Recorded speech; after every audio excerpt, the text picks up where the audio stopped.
ব্রাহ্মণবাড়িয়া সরাইলে নিখোঁজের একদিন পর ময়না আক্তার নামে ৯ বছর বয়সী এক শিক্ষার্থীর মরদেহ উদ্ধার করেছে পুলিশ। রোববার সকালে উপজেলার শাহবাজপুর ইউনিয়নের ছন্দমিয়ার পাড়া থেকে মরদেহটি উদ্ধার করা হয়। ময়না ওই পাড়ার বাহরাইন প্রবাসী আব্দুর রাজ্জাকের মেয়ে। সে লতিফ মোস্তারি সরকারি প্রাথমিক বিদ্যালয়ের ৫ম শ্রেণীর শিক্ষার্থী ও স্থানীয় একটি মাদ্রাসার নুরানি বিভাগে পড়ত।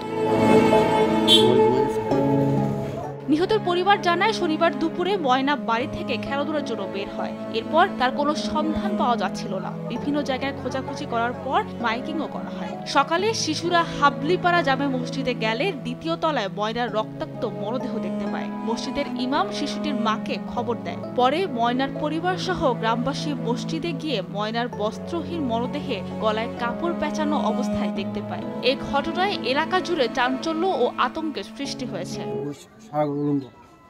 আর আপনার গলাটা বান্ধা ওই শরীরের মধ্যে বান্ধা রাখছে, একবার সারা শরীর অলঙ্গুর অবস্থা আছে।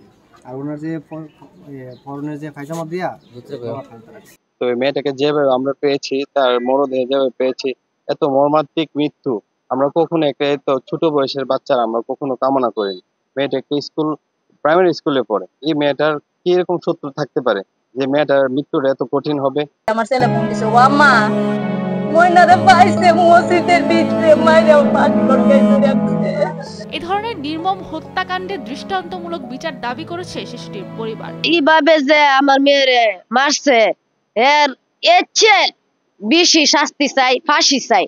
মানে তিলে তিলে তিলে তিলে যেন ফাঁসিটা হো। আমি নিজ চোখে দেখতাম যে এরকম কে আমার নিষ্পাপ শিশুটারে এরকম করতে পারছে। এর মনটা যে এতটুক কাঁপলো না, হে কি মায়ের সন্তান নাকি অন্য কিছু।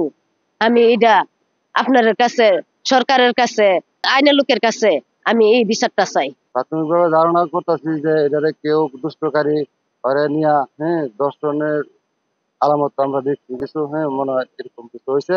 এটা তো সুষ্ঠু তদন্ত আমরা চাই, সুষ্ঠু বিচার চাই। খবর পেয়ে পুলিশ, পিবিআই ও সেনাবাহিনী ঘটনাস্থল পরিদর্শন করে মরদেহ উদ্ধার করে। সরাইল সার্কেলের অতিরিক্ত পুলিশ সুপার তপন সরকার বলেন, নিহতের মরদেহ উদ্ধার করে ময়নাতদন্তের জন্য ব্রাহ্মণবাড়িয়া জেনারেল হাসপাতালের মর্গে পাঠানো হয়েছে। তার শরীরে আঘাতের চিহ্ন রয়েছে। এই ঘটনায় প্রাথমিকভাবে জিজ্ঞাসাবাদের জন্য 2 জনকে পুলিশি হেফাজতে আনা হয়েছে। ঘটনার তদন্ত চলছে, তবে এই যে ধর্ষণের পর হত্যা কিনা তা জানতে ময়নাতদন্তের রিপোর্ট পর্যন্ত অপেক্ষা করতে হবে। প্রাথমিকভাবে খুন হিসেবে ধরে নেওয়া হচ্ছে।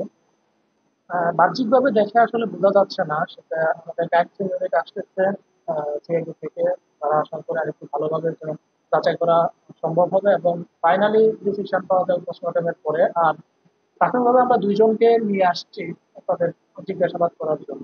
হত্যাকারীকে দ্রুত শনাক্ত ও বিচার আওতায় আনার দাবি গ্রামবাসী। সাবিনা মজুমদার, নিউজ ডেস্ক, দেশ টিভি।